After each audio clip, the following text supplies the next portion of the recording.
السلام علیکم ورحمۃ اللہ وبرکاتہ۔ میرے اس اسلامک چینل کے ناظرین آپ سب کو خوش آمدید و مرحبا کہتا ہوں۔ آج انشاءاللہ عز و جل یہ حدیث پڑھوں گا کہ ماہ رمضان کی ناقدری بخشش سے محروم ہے۔ جو رمضان المبارک کی قدر نہیں کرتا، ادب احترام نہیں کرتا، خیال نہیں کرتا، تو وہ پھر بخشش سے محروم ہو جاتا ہے۔ حضرت کعب بن عجرہ رضی اللہ تعالی عنہ نے فرمایا، حضور نبی اکرم صلی اللہ علیہ وآلہ وسلم نے ارشاد فرمایا، منبر کے پاس حاضر ہو جاؤ۔ ہم حاضر ہو گئے۔ جب آپ صلی اللہ علیہ وآلہ وسلم منبر کے پہلے زینے پر تشریف لے گئے تو فرمایا آمین۔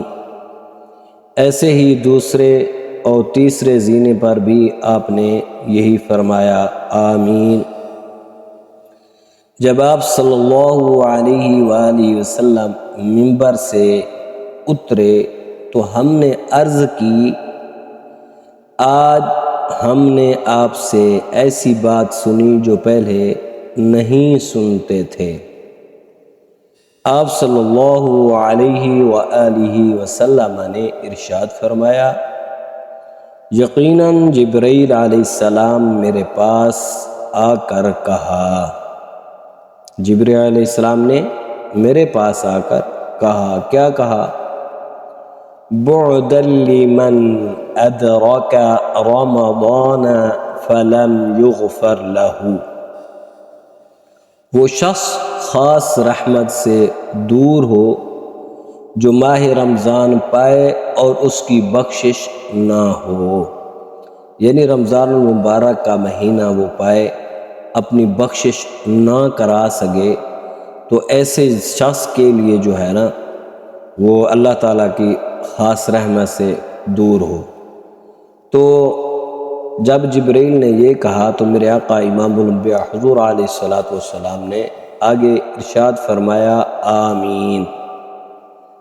پھر آپ نے فرمایا، جب میں دوسرے زینے پر گیا تو جبرائیل علیہ السلام نے کہا، بعدا لمن ذکرت عنده فلم يصلی علیک۔ وہ شخص خصوصی رحمت خداوندی سے دور ہو جس کے پاس آپ کا ذکر ہو اور وہ آپ پر درود نہ بھیجے۔ تو میرے آقا امام الانبیاء حضور علیہ السلام نے ارشاد فرمایا، پھر بھی میں نے کہا آمین۔ یعنی جب حضور علیہ السلام کا نام نامی اسم گرامی سنیں یا بولیں تو اس وقت ہمیں درود شریف ضرور پڑھنا چاہیے صلی اللہ علیہ وآلہ وسلم۔ اب تیسری باری، جب میں تیسرے زینے پر پہنچا تو انہوں نے کہا، اس آدمی کے لیے رحمت خاصہ سے دوری ہو جس کی موجودگی میں اس کے والدین یا ان میں سے کوئی ایک بڑھاپے کو پہنچے اور ماں باپ کی خدمت نہ کرنے کی وجہ سے وہ اس کے جنت میں داخل ہونے کا سبب نہ بنے، تو میں نے کہا آمین۔ یہ جو حدیث ہے المستدرک علی الصحیحین کے اندر موجود ہے، اس کا جو نمبر ہے 7256۔ تو اب تیسری مرتبہ جب میرے آقا امام الانبیاء حضور علیہ السلام نے آمین فرمایا تو وہاں پر یہ بات تھی کہ اگر والدین کی خدمت دونوں کی یا دونوں میں سے ایک کی بڑھاپے میں خدمت کر کے ان کی دعائیں نہ لے سکا، اپنی بخشش نہ کرا سکا والدین کی دعاؤں کی وجہ سے، تو ایسا شخص بھی اللہ تعالیٰ کی رحمت سے دور ہو جاتا ہے۔ تو یہ تین چیزیں ہیں، ہمیں چاہیے کہ رمضان المبارک کا بابرکت مہینہ ہے، اس میں روزے رکھیں، توبہ کریں، رمضان المبارک کا ادب احترام کریں، اور ہم جو ہے قرآن پاک کی تلاوت کریں، تراویحیں پڑھیں، کثرت کے ساتھ درود و سلام پڑھیں، تو انشاءاللہ اللہ تعالیٰ کی خاص رحمتوں کا نزول ہو رہا ہوتا ہے، اللہ تعالیٰ ہماری دعاؤں کو قبول فرمائے گا۔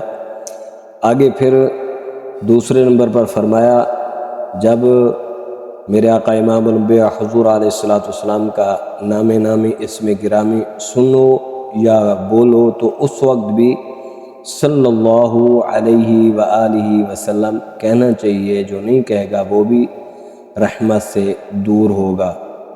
تو اس لیے ہمیں چاہیے کہ والدین کی بھی خدمت کریں، جب حضور علیہ السلام کا نام نامی اسم گرامی آئے تو صلی اللہ علیہ وآلہ وسلم ضرور پڑھیں۔ اس حدیث مبارک کے پیش نظر ماہ رمضان کی قدر کرنی چاہیے، تاکہ یہ مہینہ ہماری بخشش کا ذریعہ بنے۔ زندگی کا کوئی پتہ نہیں ہے، ہم کہتے ہیں چلو اس سال نہ صحیح تو اگلے سال صحیح۔ کافی سارے ہمارے دوست ایسے ہیں جنہوں نے پچھلے سال ہمارے ساتھ روزہ رکھا تھا، اب وہ نہیں ہیں، اور ہمیں بھی نہیں پتہ کہ اب ہم روزے سے ہیں تو یہ ہم شام کو افطاری کر سکتے ہیں کہ نہیں کر سکتے، ایک منٹ کا ایک سیکنڈ کا نہیں پتہ۔ تو ہمیں چاہیے ہم یوں سمجھیں کہ یہ ہمارا آخری رمضان المبارک ہے، خوب اچھے طریقے سے روزے رکھیں، خیال کریں، ادب احترام کریں، توبہ کریں، پھر کیا پتہ موقع ملتا ہے نہیں ملتا، صحت ساتھ دیتی ہے نہیں دیتی، زندگی ساتھ دیتی ہے نہیں دیتی۔ تو اس لیے ہمیں چاہیے کہ ہم رمضان المبارک کے روزے اچھے طریقے سے رکھیں، اور رسول اللہ صلی اللہ علیہ وآلہ وسلم کا ذکر خود کریں یا کسی سے سنیں تو درود شریف پڑھنا چاہیے، تاکہ ہم پر رحمت کی برسات ہو۔ اور والدین کی خدمت بھی کرنی چاہیے، خصوصاً ان کے بڑھاپے کے وقت، کہ ان کی خدمت اطاعت جنت میں داخل ہونے کا سبب ہے۔ تو دعا ہے اللہ تعالی ہم سب کو اس حدیث پر عمل کرنے کی توفیق عطا فرمائے، سارے روزے رکھنے کی توفیق عطا فرمائے، حضور علیہ السلام پر کثرت کے ساتھ درود و سلام پڑھنے کی توفیق عطا فرمائے۔ اللہ تعالی ہم سب کو رمضان المبارک کا ادب احترام کرنے کی توفیق